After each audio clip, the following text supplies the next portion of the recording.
তিনি কসম করে বলেছিলেন আমি রাজাকার নই, অথচ এই লোকটাকে রাজাকার বলা হয়েছে। এবার আপনি যদি একটু হিসাব মিলায় দেখেন, 5ই আগস্টের যে গণ অভ্যুত্থান হলো, এই গণজাগরণের পিছনে একটা শব্দই কাজ করছে, সেটা হচ্ছে রাজাকার। এই একটি শব্দ ছাত্রদের চেতনার ভিতরে আগুন ধরায় দিয়েছে, সারা দুনিয়ার বাংলা ভাষাভাষীদের ভিতরে আগুন ধরিয়ে দিয়েছে। এই একটা শব্দ, শব্দটা রাজাকার। এই এক শব্দ যখন উচ্চারণ হয়েছে, আমি এবার আন্দোলনের সময় মিশর ছিলাম প্রথম, মিশরে পর্যন্ত ড্রাইভার আমার নিজে বলতেছে ড্রাইভার রাজাকার।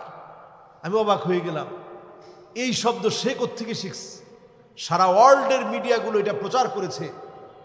ছাত্রদেরকে যারা রাজাকার বলেছে, এরাই আসলে রাজাকার।